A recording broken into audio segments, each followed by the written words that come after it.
Thanks everybody for joining us on this Sunday morning for Reframing Africa, Day 2, 2020.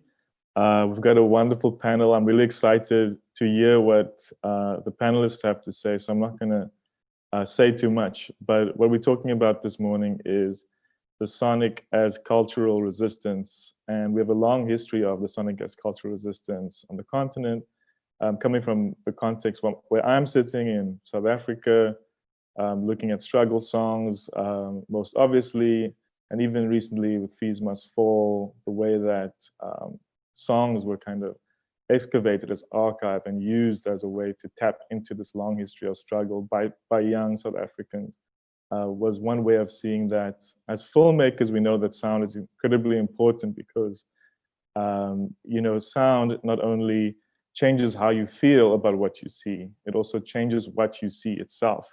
And all filmmakers who work in the edit know that this is equally as important as visuals, even though sound is often overlooked when we're thinking of film studies in favor of the more visual. So this conversation is really exciting to me as somebody who's super interested in sound and always trying to further my knowledge of the possibilities. So on the panel today, we have Zara Julius. She's an interdisciplinary social practice artist, researcher, and vinyl selector. Hajooj Kuka, a filmmaker from Sudan, based in Nairobi, Kenya, and the Nuba Mountains in Sudan. We also have Sazi Dlamini, musician, composer, lecturer, research practitioner in Black South African popular and traditional music, as well as Maselo Motana, a vocal historian, memory keeper, performer, cultural activist, non-academic, and founding director at the Vocal Museum. I hope I didn't leave anything out there that was really important to say, but I'm gonna let Zara take it away. Great, thank you for that, Dylan, and thank you for inviting me to present at this conference. My presentation is Archives and the Frequency of Fugitivity. I'm kind of going to rush through two projects of mine and think through frequency as a methodology, right? So this presentation briefly thinks through the affective frequencies of what we refer to as the archive, and as it relates to two of my projects. So one of which is Proclamation 73, which was a photographic archival project that I coordinated and exhibited at the Durban Art Gallery, which was basically, accessing so-called vernacular photographs from people. I was kind of going around people's homes with the scanner and scanning people's family albums to try enter their experiences into the National Archives in Durban, because people who are racialized as Indian and colored are very much absent from the archive. So that's the one project, and that was in 2018. And the other project is a current interdisciplinary project that is ongoing called Ripples, Rhythm, and Rapture, which is kind of thinking through sonic archives and spiritual ecstasies as legitimate technology in pursuit of ontological freedom, right, for people who are both racialized and are basically living in the post-colony, specifically of settler colonies, former settler colonies. And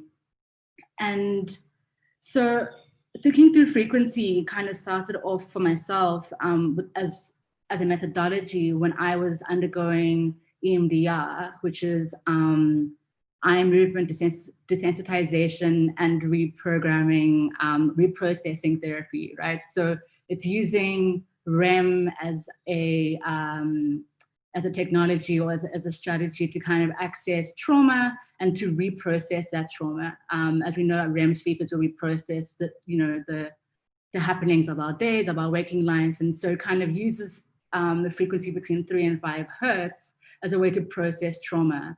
And a lot of my work is really interested in how might we fashion Black life. I use the term Black in the expanded sense. How might we, fashion Black life under duress, essentially, or in context of unfreedoms. So essentially, I was doing this therapy kind of in my mind, and I tried to to think through how might I harness this idea of frequency into the work that I do. And then I found out that there are people who've been writing about this, some of which is, one of whom is Tina Kampt in her book, Listening to Images, and the other is Louis Chudsoke, whose paper, Dr. Staten's Echo Chamber, really speaks through the mobility of music and sound cultures across the Black Atlantic, right? And so really interested in how, you know, the Black aesthetic essentially has, it vibrates a particular resonance that we can relate to, whether it is our own archive or someone else's archive. And there's a kind of familiarity. I wonder if you can just bring up the first image, please, and just let me know once it's there. Okay, I'm gonna assume that it's there because I can't see. So these are some of the images from the Proclamation Ceremony 3 project, from people who were racialized, colored in Durban specifically. Nationally, the colored narrative has a lot of dominance in the Western Cape, in the Karoo region. But in Durban, there's a whole population that was racialized, colored, that has very different kind of cultural ancestry. But there's something about the ways in which these images speak to me, and I think to people who attended the conference, that is more, it kind of functions as a way that is beyond the indexical, right? So it's not just talking about this is how people live, this is what, you know, how people got married, but there's something in it that is extremely haptic and intimate, that for me, I kind of was resonating with. I think the very obvious one is this thing of, I think, people across the diaspora who are racialized Black in the kind of expanded sense of taking photographs or their wedding photos in a botanical garden, as an example, right? And like, what does that, where's the intimacy in that kind of relating? And that for me goes beyond the kind of, what's the word? Beyond the kind of narrative. And there's something there that is a lot more affective. You can go on to the next image. So this image, again, is a selection of images, you know, from walking photographs or street photographs is like a way that a lot of people of color during the apartheid era were able to get their image reproduced, right? Because having a camera during that time, especially if you were racialized, was an extremely expensive endeavor. And there's something about looking, you know, there's the figure in the image, but there's something behind the figure in the image that really speaks, I think, a lot more to the experience of living under duress in apartheid, living in a way in which you are racialized and you're also spatialized according to your race under the Group Areas Act, right?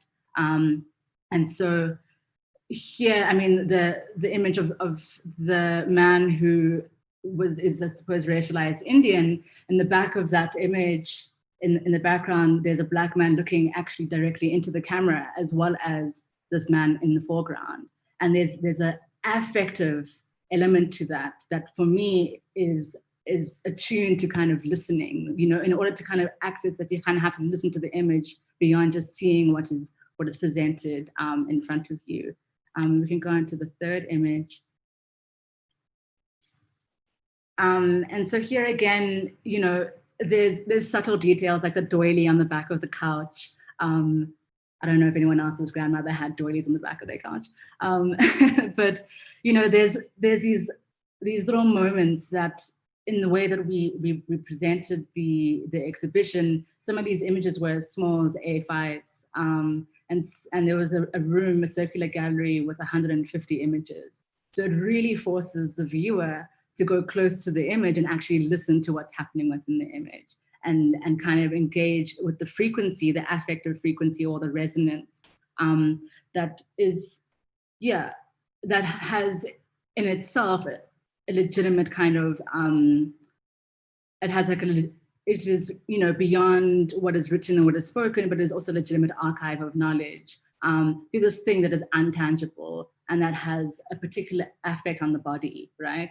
And so what I'm really interested in is how do archives affect our experience of the world, right? So it's not so much just what is it telling us about history, what is it telling us about how people lived, but what does the archive do to our bodies, to our visceral experience? And this very similarly is something that I've been interested in with my current project, Ripples, Rhythms, and Rapture. You can go to the next slide, which is a performance project of mine. This is an image from a performance, which is thinking through the sonic as visual. So on the first hand, you're thinking through the visual as sonic, but then here we're also thinking through the sonic as something that is also visceral. There's more to it than just the maybe the formal elements of the song, but thinking through what is it doing? How is this frequency a technology for a particular kind of positionality, right? So in this image, there's this high priestess who runs a corner shop that is essentially like an apothecary, and she's engaging in a lot of kind of spiritual sonic archives from the global south specifically, and thinking through the frequency of this music as technology and as frequency that can inhabit water. If the human body is 70% water, how do we take that frequency, put it into water, and then consume it like a tincture? And that's kind of what this priestess is kind of thinking through, and what I'm thinking through as well. The priestess and myself, I guess, exist on a continuum. And so I wonder if we can maybe play the sonic offering. You can just let me know when that's playing, and then I'll talk a little bit afterwards.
With this music, you know, these are three different examples, two from South Africa, one recorded by Hugh Tracy, who I'm sure Sazi will kind of touch on maybe in their project. The other one is a Zioni hymn, and the other one is by a Colombian collective, which is alawaos, which are basically songs for the dead. And all three of these songs for me, you know, possess the kind of same frequency of rapture, which I'm kind of thinking through rapture as a moment of flight and a moment of exiting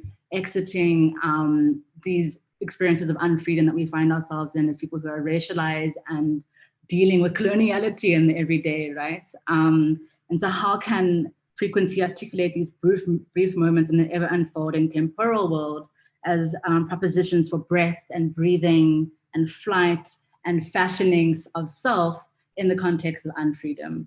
And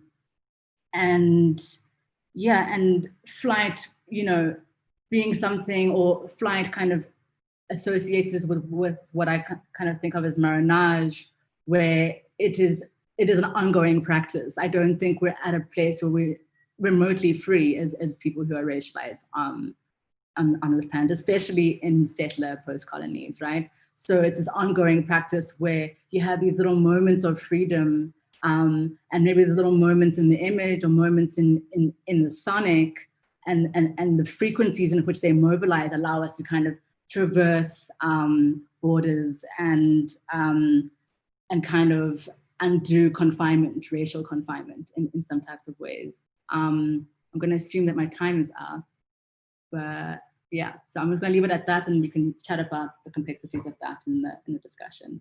Thank you. Cool. Thank you so much, Zara, for that. That was really insightful, especially in terms of thinking about, you know, the healing powers of sound. Something we had a comment, I think, from someone on YouTube called Talk to Me Andile, who talks about, indeed, the idea of sonic as the idea of sonic as therapy is deeply rooted in vanishing cultures and ideas of the self and collective affirmation and healing in Black communities. So thank you for offering that. In academia, we often forget to think about how, you know, what can we do that can be healing. You know, we forget about that side of things, right? I guess unless you're a doctor.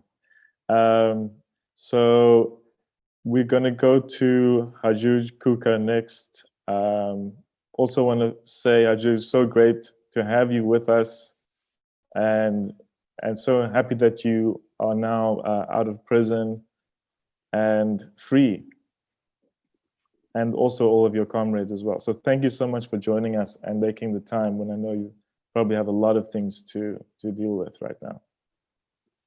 Yeah, I'm glad also to be out of jail, and instead of being in jail, being here and trying to communicate and talk about this.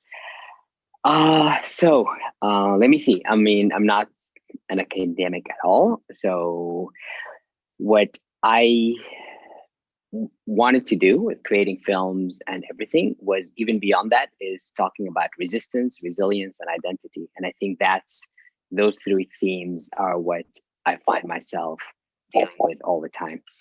And the thing with the sonic and the visual and all that, it just came naturally when you're trying to deal with all those things. I mean, with Beats of the Antonov, my documentary, I went about trying to figure out what's happening to us, why we have this ongoing civil war in Sudan, and what is it, what people want, and all that. And that's what I found. There was people with a certain identity, and their identity has been challenged. In Sudan, there was this idea of a national identity. It's this whatever European thing. It's a country.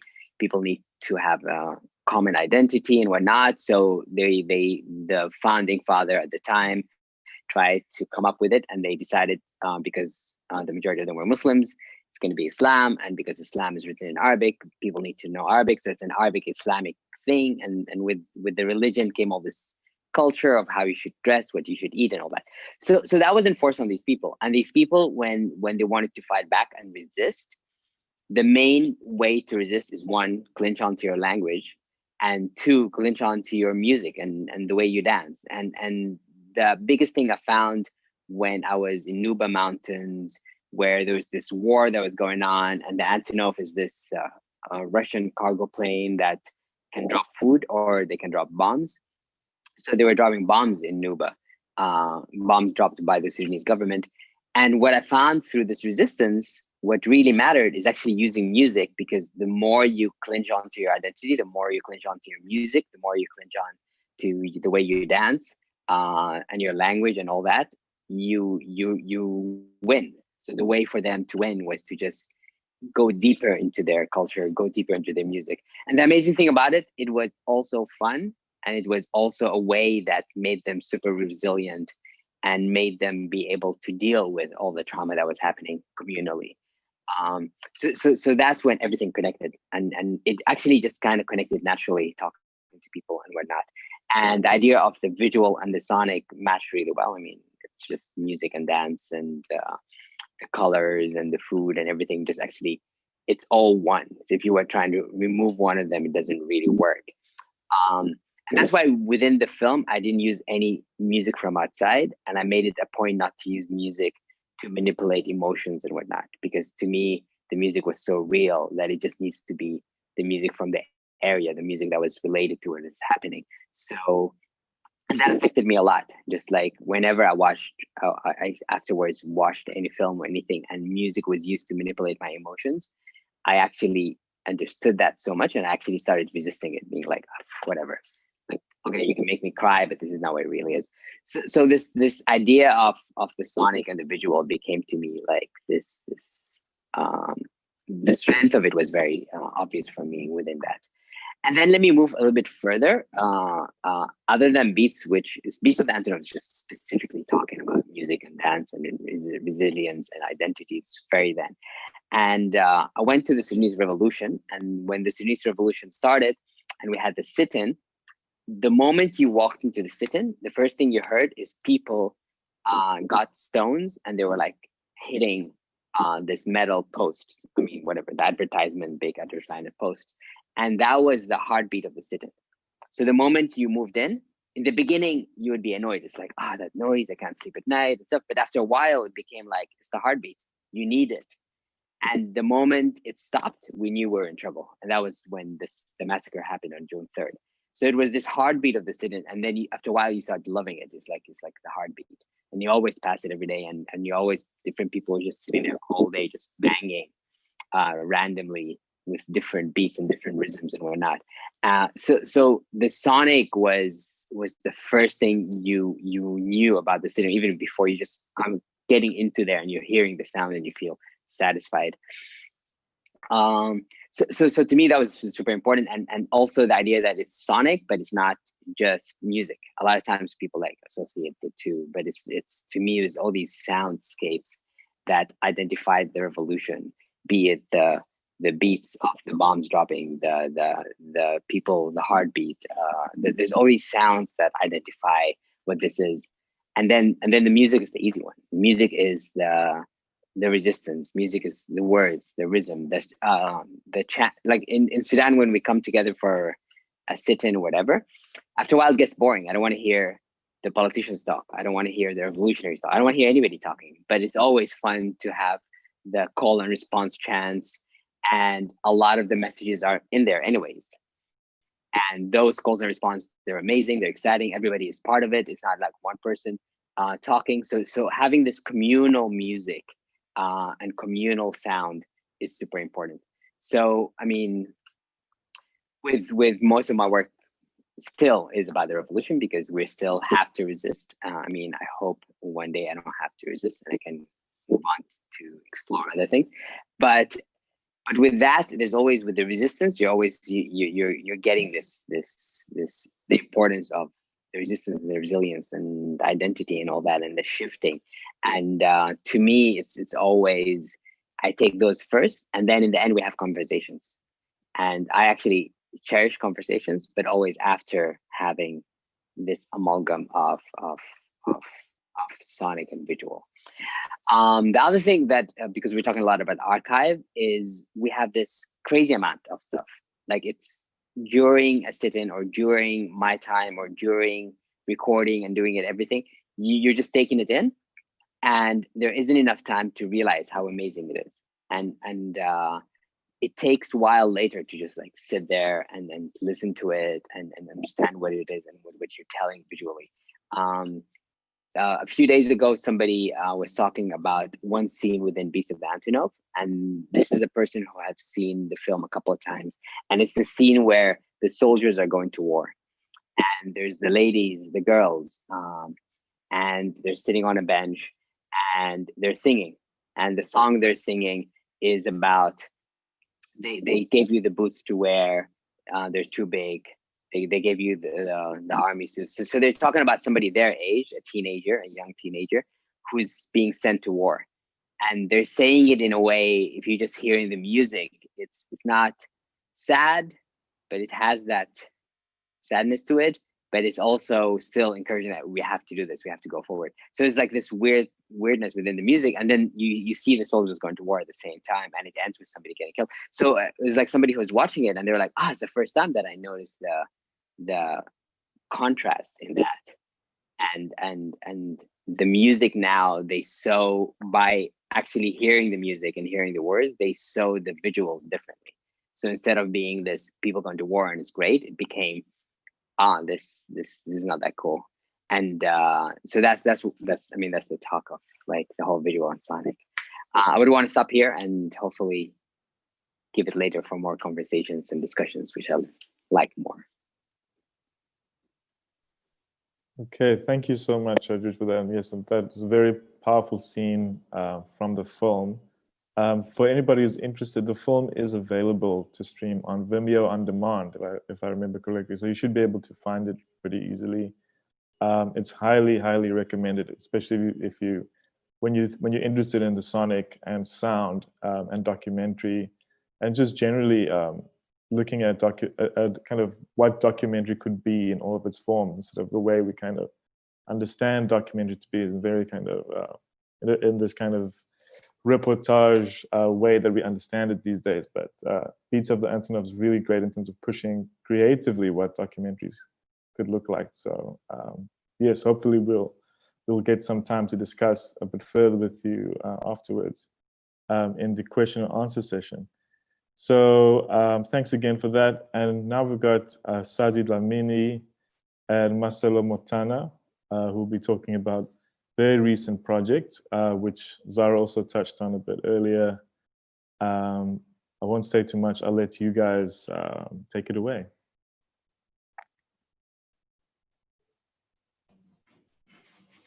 Thank you, Hajooj. Thank you, Dylan. And thank you, Zara, and of course, Maselo for coming up and representing our project here. I'll try perhaps briefly to explain what has happened for me to respond in the way that I have. And with such a title. And I must perhaps point out right at the outset that when I wrote out the abstract, I wasn't thinking about resistance. But of course, as Zara mentions, the consciousness, that kind of overrides, self-representation and being with people and just being when you are of our historical bearing, is certainly just that of resistance. And in some way, it could be an immediate, but it's so ingrained in one's responses to issues and framing one's position to things, to thoughts, the way things are thought, that I suppose my approach qualifies adequately to be read as a resistance. For example, I'll try and cut to the chase in reading my topic as Indigenous Languages and the International Library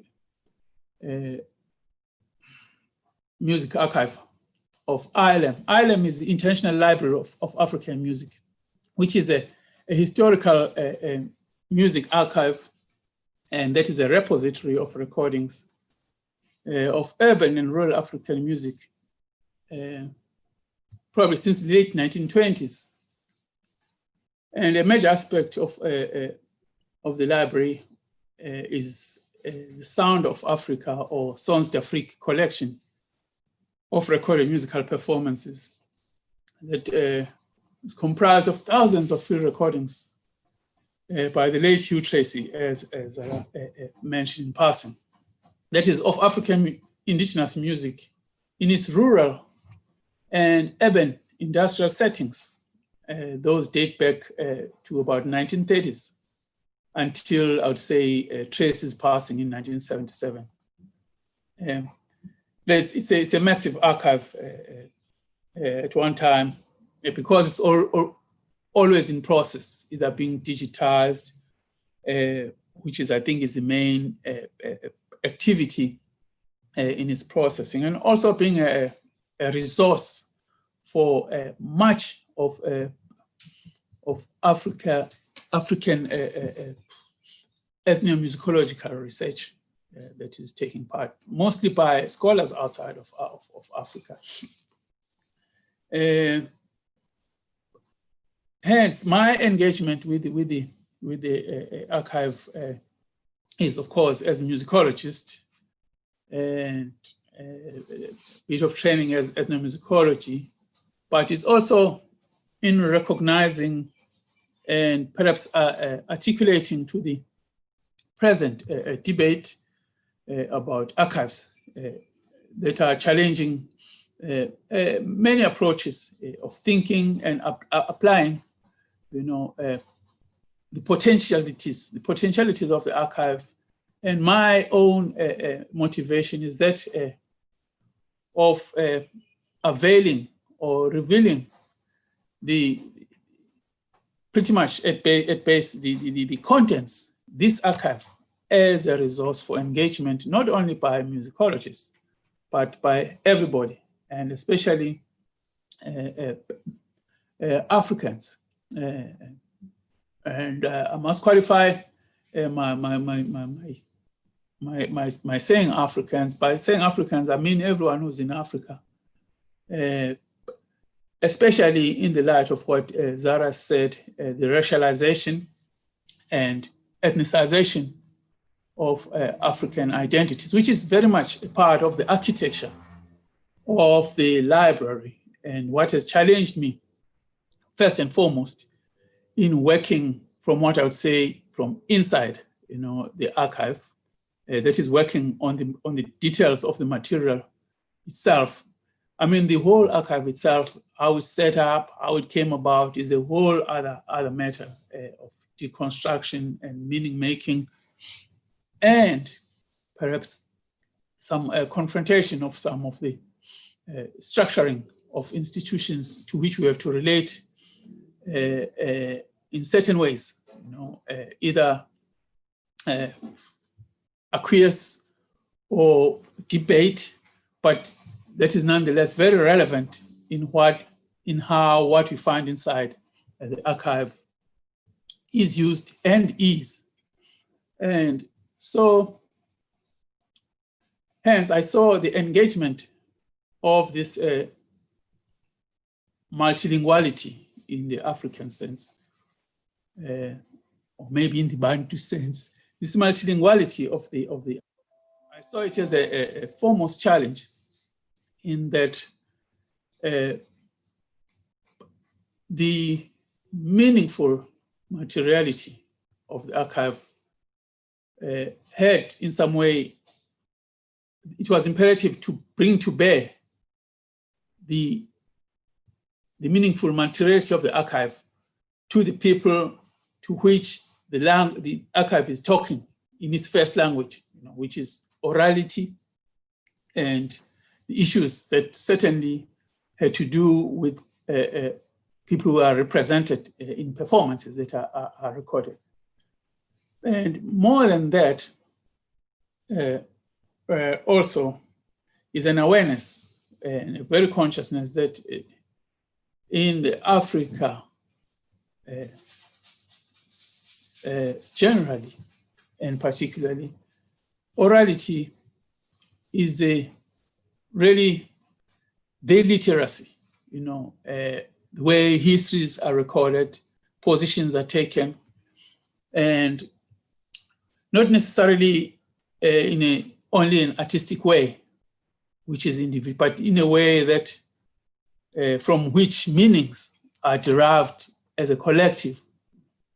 And so for me, the primacy of these songs, such as that I've revealed to my colleagues, to sense how they deal with, is the primacy of these songs is in what they are communicating to people whose language they were recorded and into whose lives they were commenting. And so I approached a handful of Indigenous language practitioners in their capacities of the journalistic, the literary. I mentioned here my colleague Andile Ngeti, who unfortunately, because of the logistic, kind of form of the webinar, could not be here. And Maselo is with us. Maselo Mtana, the other person, was a lady, Philadelphia Makwaku. I would like to, perhaps, in hoping that I've kind of introduced the archives as it is, perhaps to jump in and relate to the theming of the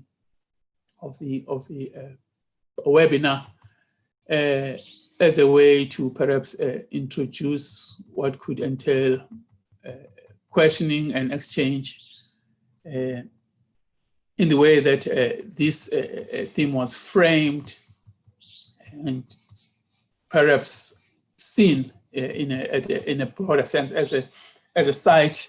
I would like to say here, seeing the sonic as a site of knowledge making.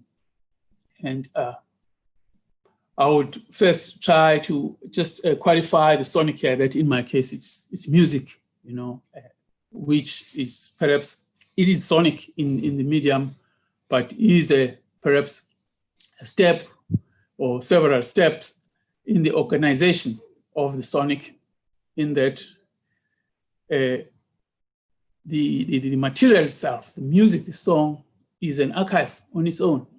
Within this archive that I've been trying to describe very, very unhelpfully in its Kros state, that the music itself, the song, let alone the letters of the knowledge, is already itself, an archive, and a site of knowledge making, to which maybe I'd like to comment in those constructions of the theme, that this knowledge making is not necessarily one way or a positive. There is that it can be made portentous in a positive way, but of course, but maybe as a result of the limbo, now the cultural limbo, that the product, the material finds itself because of being in an archive, and the music archives virtuality. It is in time and space. These recordings emanate from at least from the 30s, the 50s, the middle decades of the 20th. So the archives is virtual in the sense that in time and space, in time it's way beyond before we were born, but it's about us, or about our ancestors, if not our parents. And in space, because of the nature of the construction of the archive, in that it drew from at least 102 languages of sub-Saharan Africa. And so it ties in with some of the I would say, some of the movements, that tie into the very construction of our modernity, where cultural people were drawn from all parts of Africa to come to the central part and practice their ethnicity, not perhaps because it was their choice, but because of being maybe denied other ways of expressing citizenship in the industrial environment. So in the sense of knowledge making, I'd like to keep in mind that due to the access to the privileged access of the archive is not necessarily a fruitful exercise to those who can access the archive to make meanings out of it. Also in view of the music, this is the product of the archive being a dynamic process. I mean, making music enacts human relationships, in time. So the engagement with the archive strictly in terms of privilege subverts or even mystifies the challenges of its deployment in decolonial practice. That's now the what, the where, and the who in relation to knowledge making. And also preservation as a frozen instant in a continuum of articulation of consciousness, in this case to a complex enduring structure. The preservation is the assumes tragic consequences in the very processes, perhaps even of repatriation, because now it becomes inserted in spaces that the owners of the language have shifted in adaptation, perhaps. So if you bring them so-called maybe the selves, that is their past, there's a dynamics there that are very strong, that might that do wonk up the preservation as it might be construed as a worthwhile practice that it has to be engaged in a very delicate practice. And of course, the one aspect also is the curatorial practice, which in itself may be seen to alienate popular musical practice, that is popular musical practice as becoming, as I've just mentioned, that people express themselves in a social understood, as a social understood position. It's a becoming, and it's always in reaction to structure. And to so this the preservation or the curatorial practice profiles archiving as a selective process, as perhaps what you'd say an ectomy, a surgical process of cutting out, so-called tomos, that should be approached. I think it's a very delicate. So without, in hoping that maybe I've expressed my own dilemmas and my challenges in this process, I'd like to perhaps introduce my colleagues in the way that I've challenged them to respond to the archive. First, to translate and to respond to the materials of the archive in the way that is constructed as an ethnic, archive, of course, in resonance with all the structurations of society that went hand in hand with the organization and recruitment of Africans for modernity. This said, I perhaps want to now focus at first, before I let Maselo take over, I'd like to focus on an item that in the hope that it demonstrates some of the insights and maybe the creative, discursive engagement with the archive, such as I'm trying to reveal as possible, should the archive be accessible on a more equitable, I suppose, a platform, for everyone, especially those who are whose history is part of the construction of the archive, if they can have, an easy interaction with the archive. Perhaps there is a way of understanding the traumas, such as I've tried to mention, that attend to the extinction of cultures and freezing them, and then maybe in a neoliberal sense, trying now to take those and put them back in places maybe that is not there anymore. So let me just request a song, if that is possible, Hank, if we could play me a song by the traditional evening bass. It's number 1 Of course, I'm leaving out the musicological on purpose out of this, because it's yet another layer, you know, of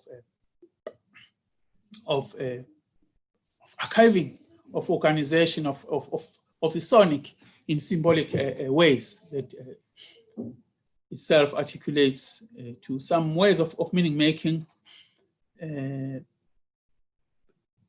and sociality. So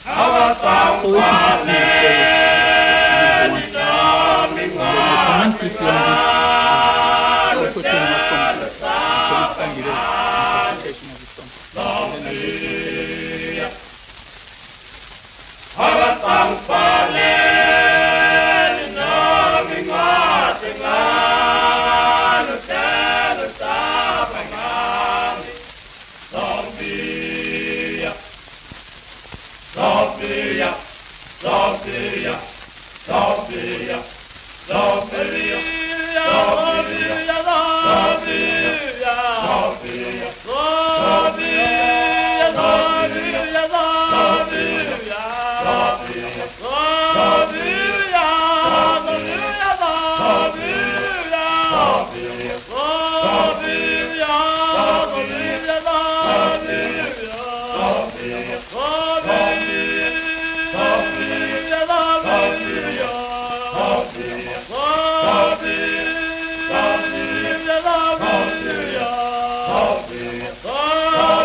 Just in the interest of time.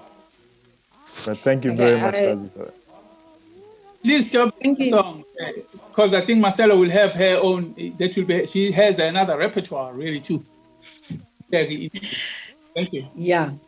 I'm not sure if we'll have time to get into my repertoire, but I'll try and be quick. Tobela to everyone. Thank you so much for having us. What a big topic. Sonic as resistance in relation to archive. Then we would have to reconstruct how we look at that archive. If it's divided linguistically, then perhaps it should be united linguistically, because then language here would be used as a uniting force. And what we've done in the project is that someone is doing the Zulu songs, I'm doing the Sotho Tswana, Philadelphia is doing the Tsonga. This is the only stage where they should be divided when you're trying to sort out the meanings. But in re-looking at them, they should not be divided according to language, because then we're going back to apartheid classifications, because our experiences cut across language. And I would look at this archive as an archive of Sotho songs, not African songs, because I live in Africa. So when I play an instrument with my friend, I don't say, hey, buddy, let's play our African instruments, because we are actually in Africa. So we have different terms that we used for each other, to each other. So in the Sotho sense, Sotho is the color of clay. It's not just a South Sotho speaking person. So then the songs for me would be Sotho songs. The categories, there would be songs that should be made accessible, should be probed, excavated, looked at. And then there are songs which must be repatriated and left alone. Songs which are ceremonious, like when we were suggesting repatriation of a craft exhibition, we had suggested that anything that's marked ritual should just be repatriated. So songs that would go with those rituals must also be repatriated. So it would be available on the site, but there should be no transcription, no translation. If you are not going to be part of that ceremony, then you should not be, they are not talking to you. So that should not be accessible. You can hear the audio, but the meanings must remain with the owners of those ceremonies. So the idea of sonic repatriation is very interesting, because the song is already out there. So I think we are at that stage where we are deciding that which songs can be probed, looked at, translated, even between the languages, because I'm not always interested in translating from Sotho to English. If the concepts don't exist in English, then how do you, you can't translate things that don't exist. So I would say then the translation might be more interesting if there's a Sotho to isiZulu translation, because conceptually you are in the same world. So those are the exciting things that have come up with this translation. What sort of a song is it when you're looking at a track, because it's intangible? Is it a ceremonious one? Is it a gendered one? I mean, as a woman, I'm not supposed to go into men's lebollo, which is the initiation. And I'm actually not interested. I don't think it's my prerogative to find out what they are saying. They should be kept for posterity's sake of the particular people. But not everyone need have access just because now it's being studied.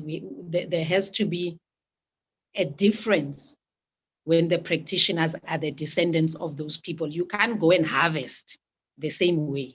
Then there's no change. Then we are working outside of the, so within a decolonial and a restorative frame, the practice has to be different. The naming has to be different. The categorization has to be different, because even within the languages that we are working in, those languages are actually multi-spherical in their setting.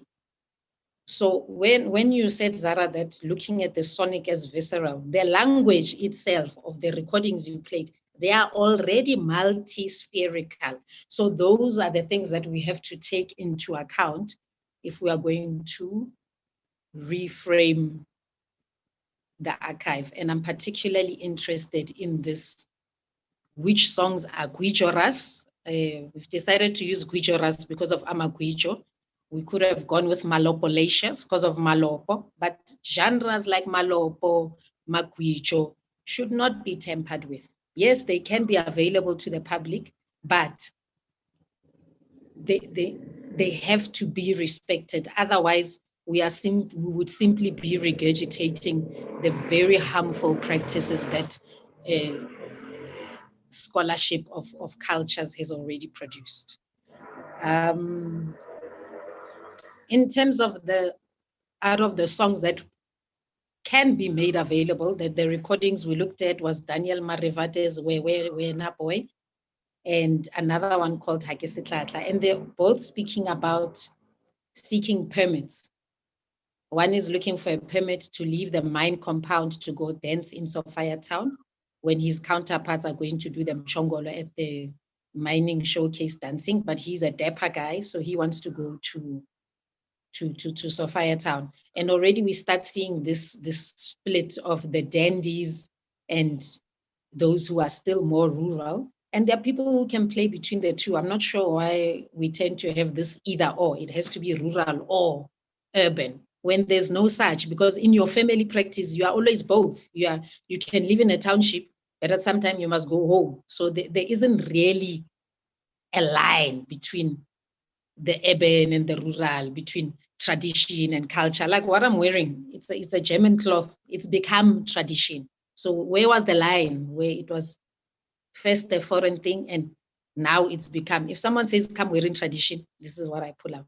So those are the interesting things, the lines between when people were recording songs that were from home or when they were composing songs in the style of home. So we're coming across very interesting layers that we are working with. And I'm looking forward to the rest of the project. But I feel that in restoring the languages back to a unified state, that is a very strong statement of resistance for the future going forward. Thanks, Maselo. Thanks so much for that. We have to I have to respectfully cut in, and we have to cut to our comments and discussion section now. So thank you for all those themes that you raised. Some really rich questions and also themes for us to kind of chew on, and very real comments there, stuff that we really have to think about, especially in terms of decolonization and what are we actually doing with all this archive, and where's it, you know, to what ends, and how can we change the kind of the excavation that's happened in the past, and the kind of the basic harvesting is the way you put it of things. So we've got a question from the audience, a question to Zara from Andile. What makes colours in Durban particularly absent in the archive of South Africa? How do you read and map this absence? I mean, I think it's different things. I mean, are we talking about the archive in South Africa as a whole? Or are we talking about the archives in Durban specifically? Because they're absent from both, right? The archive in Durban, the Old Courthouse Museum, which was the archive that I was working in, there were literally 3 photos of people racialized as colored. All those photos, 2 of those photos were of orphanages. So basically the narrative is Reinos are orphans, colors are orphans, which is not dissimilar from the national narrative of people who are racialized as colored, right? Because we know that this term was, you know, placed onto us. It was not something that we self-identified as, and it was used to erase the nuances of our cultural and ethnic histories, right? So that's the one thing. The other thing is just a sheer issue of numbers, where in Durban specifically, people who are racialized as colored are a micro minority essentially, and haven't really played as big a role as, say, the narratives of indenture when it comes to people who've been racialized as Indian, right? Or the narratives of, say, Cato Manor and the kind of conflicts that have come out of that, and also the racial tensions within Durban, which are very, very specific, where people who are racialized colored do not group with people who are racialized as Indian. We do not group with people who are racialized as Black. It's like completely still like racially segregated. So it really is quite a complex reason. The other thing is, I think there's a lot of secrecy within families who are racialized this way because of the shame that is brought on by this word colored, because it is about trying to find ways to, well, the apartheid system kind of necessitated trying to find as much proximity with whiteness as possible because it was advantageous to do so. And so that means foregrounding your Irish great-grandfather and completely ignoring the names of your Zulu great-grandmother, as an example. And that is the case within my own family. We know who my Irish great-great-grandfather was, but I don't know anything about, you know, the Zulu lineage in my family. But that's just a brief kind of answer to that. Thanks for that. I mean, I also totally resonated with this. And one of the things I got from watching Hajooj's film, Beats of the Antonov specifically, was the ways in which power and colonialism in its various forms have kind of manifested this anti-Blackness, which I thought was specific to South Africa and specific to my experience as somebody who's racialized as colored. And I thought, okay, we were the only people who don't want to be called Black, who are Black in Africa. But actually, from watching Hajooj's film, I realized there was also all of this kind of tension between like kind of Arab identity and Black identity, and this wanting to like distance yourself from being Black or being African, also in Sudan. But having been in other parts of the continent, I've seen this in different countries as well. And I always thought it was just kind of us that were like kind of dealing with this kind of internalized anti-Blackness, anti-Africanness, if you will. So Hajooj, I don't know if you want to comment on that, and kind of what, because you're someone who's moved between these different spaces and on the continent and abroad. So yeah, no, definitely. I mean, you put it in a really good way. This whole in Sudan is super complex. Yes, the whole color of like, it's not even, it's like we go all the way from, we have red, green, black, blue, you get, and it's something that we use daily. Like you just describe somebody as like, yeah, he's red, he just passed that way, it's green. Like it's all these colors mean something that's very specific to us. And with that comes a lot of weight of what we consider okay. I mean, if you're too white, it's problematic. If you're too, like, there's something that people identify as beautiful, and there's a term in Sudan, it's called samra, which is, if you're in Egypt, that means you're actually black, but in Sudan, that means you're actually not black. You're in this spectrum that it's the nice color, it's the good color. You're not white where it's like it's ugly, or it's not black where it's ugly. It's this spec. So there's this color plays such a big role in it, where you see you're supposed to be African and black, but not too much, and you're supposed to be like there's this thing where it's like this is the perfect color, and I don't understand. It's complex to talk about, but when you're in the street and you talk about it, everybody gets it, which is problematic. And then that's when, how do you unbrainwash us from that thing? And it's the complexity of it when it becomes so rooted within the culture. People sing about it. And then when you move on, like the more north you move, the more that lightness becomes like lighter, whatever it is. So the term samra in Egypt, like I said, is like it's black. In Sudan, it's like lighter skin, but not too white, not too black. So yeah, it's the complexity of it happens within Africa and in different places for sure.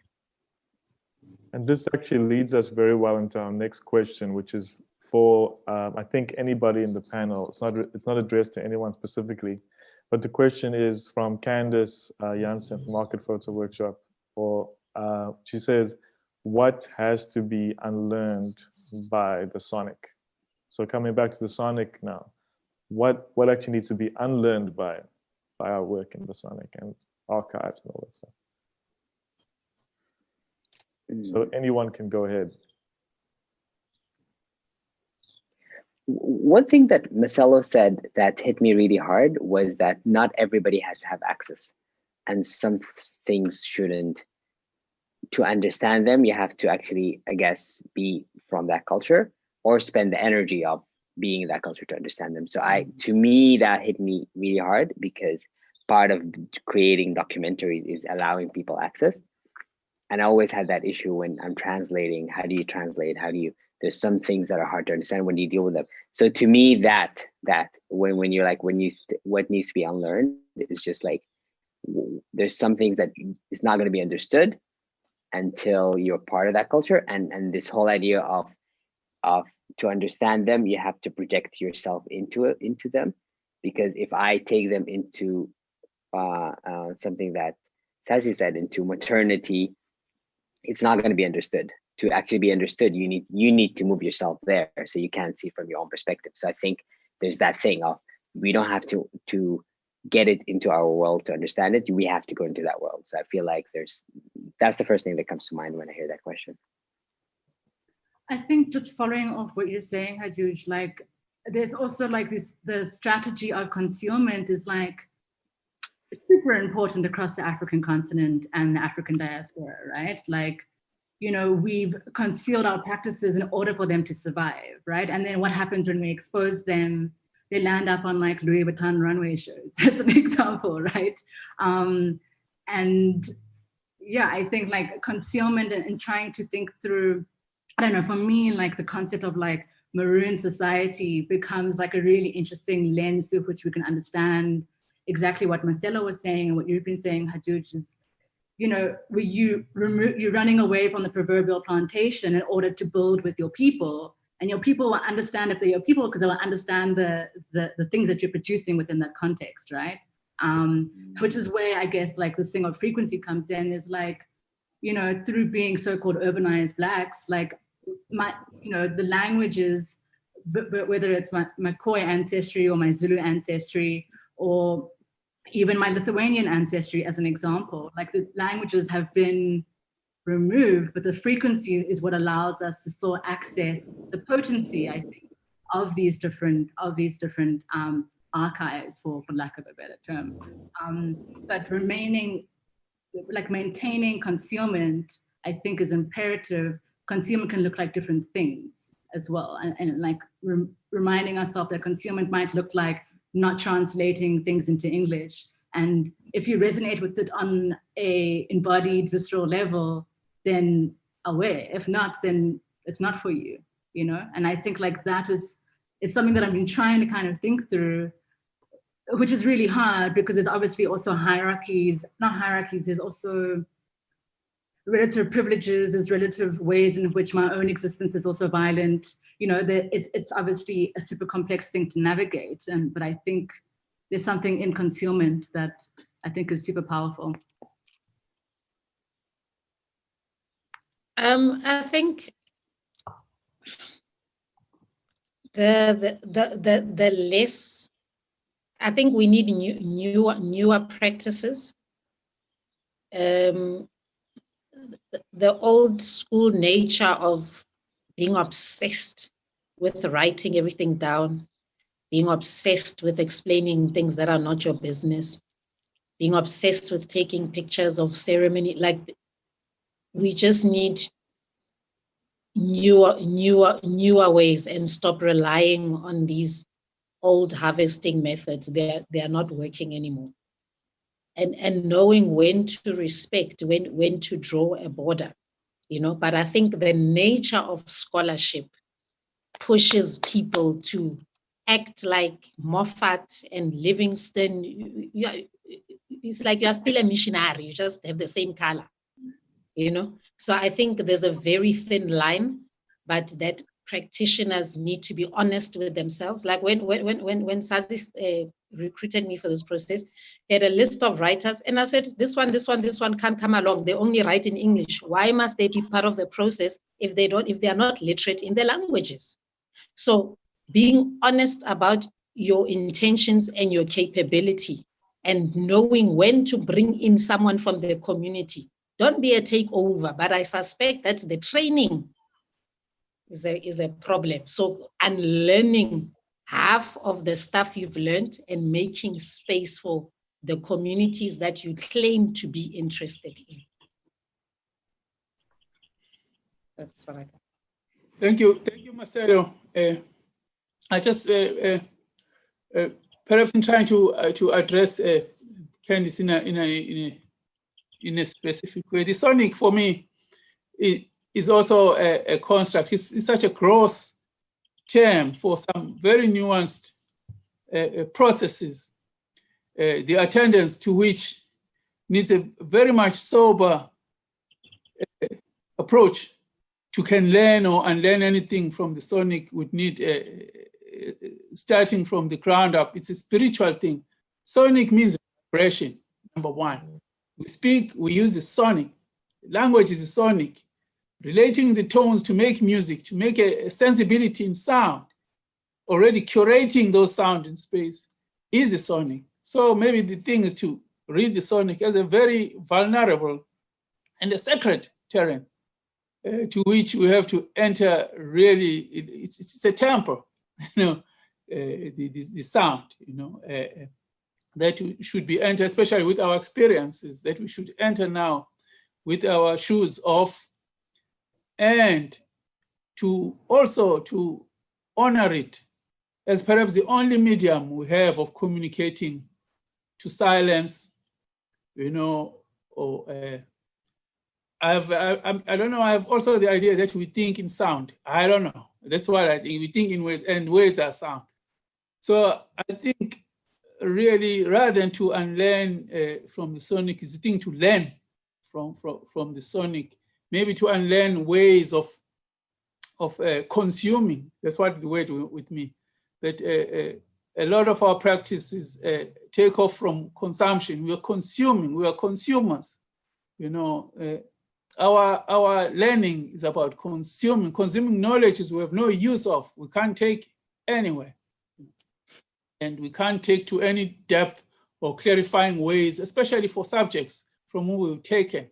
We cannot expand or give them ways to unravel or arm them with the what would I say, the vocabulary to resist, because that's the other thing that we need. You know, I'll start. Thank you. Thank you so much. We have around 5 minutes left, and we have one more question from one of the participants actually in the ILAM project that Sazi and Maselo were working with. That's Philadelphia, Makwakwa. So it's how do we speak to the issue of repatriation to the communities whom we are working with through the Sonic, as mentioned by Sazi and Maselo, and also how, so this is something that I think you've all been touching on just now previously, is like, how do we make sure that we don't continue this violence in taking what is not for everyone when curating or preserving, or when we are making a film or putting on an exhibition and that kind of thing. How do we, and you've already been touching on this, but very pointedly, how do we make sure we don't perpetuate this kind of violence that we've seen in the past? And coming back to the Sonic also, specifically when we're using songs and sounds and frequencies from the past. Yeah, how do we not perpetuate the same stuff from the past? And this is for anybody as well, so anyone who wants to jump in, solve this problem in under 5 minutes, please. If I may jump in there quickly, thank you, Philly, for coming in like that. And it is a question, as I tried to mention, that is contentious. You know, the repatriation is almost like done out of guilt from certain circles. That, okay, if I'm a thief now, I must return this object that I've taken. You know, I don't know what to do. Basically, I don't know what to do with it, because you shouldn't give it back if it's used. Maybe we need to. It just demands a lot more thinking. But in the context of resistance, I think repatriation should be a very thought out process that builds onto the organization and also empowering of communities and debates in community, and also fulfilling needs that are more shared, you know, among communities, among generations, for example, that inform ways of resisting in the present. You know, they should inform tools of resistance in the present, to say, no, look, what you're doing, cats, you're not the first ones to sing about shit that's happening. I'm sorry, about shit that's happening. You know, it was done. You know, you're not the first one to complain about work, and it was done. Here it is. Now you bring in a repertoire such as this. I think it has to be, it's possible, and it's required, you know, to bolster ways of that are more nuanced now. You know, the vocabularies of resistance and the practices are more challenging now than ever. And yeah, thank you. If I may, I think this is an excellent question. Although the how do we do the practices, I think we've sort of answered to that. But I think if there's a practice of involving more communal partners within and around institutions, then we can be more sensitive, because the communal research partner sort of represents the community, or is a halfway, so that there isn't such a gap between I'm the object, you are studying me, but rather a more restorative and reconciliatory practice through involving multi-generational discourse over this work. I mean, I've had very interesting conversations with my parents because of these recordings, and some of them my mother recognizes as a child when her uncles would play them on a gramophone.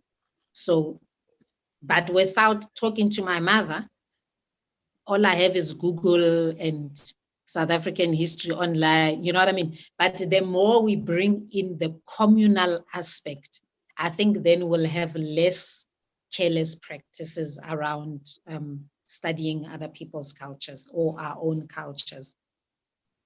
I can just jump in on the back of that. I think it also, like, a lot of it has to do with what are you trying to do with these archives, right? Like, are you working with them in a very kind of textbook kind of archival sense? Like, you know, with Sazi and Maselo, you guys are working with the archives there in Makanda, or are you fashioning and creating and trying to reimagine archives for yourself, right? And those, I think, have very different consequences in terms of answering Philadelphia's question. I think repatriation can also look like allowing archives to live in communion with one another, not necessarily with living people, but archives can be placed in ways that would never be thought of before.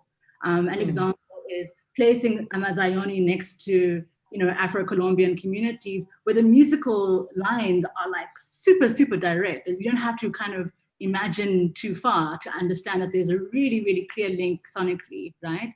But what does it mean when you start to actually actively put these two archives next to each other and say, these are one and the same thing, these are doing the same thing, people's funeral rites and practices are the same. So let's have that conversation with these two archives together. And I think that's also another way of repatriation, insofar as it breaks the ways in which Black people or racialized people across the world have been dislocated from one another.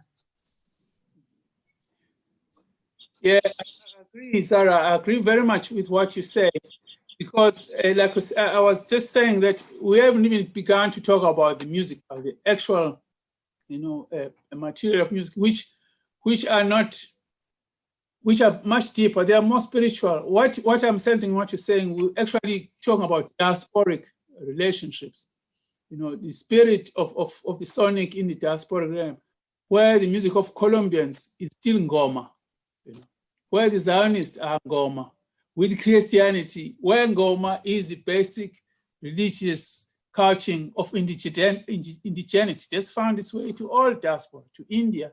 The Goma you find in Cape Town is ngoma, brought by it's in performance, it's in the drum, it's in the song, it's in the spirit.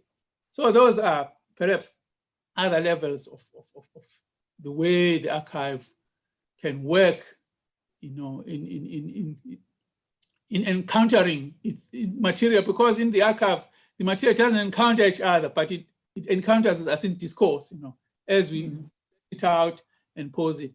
The archive has relationships within it, with much, but they are silent. They don't know, their potency.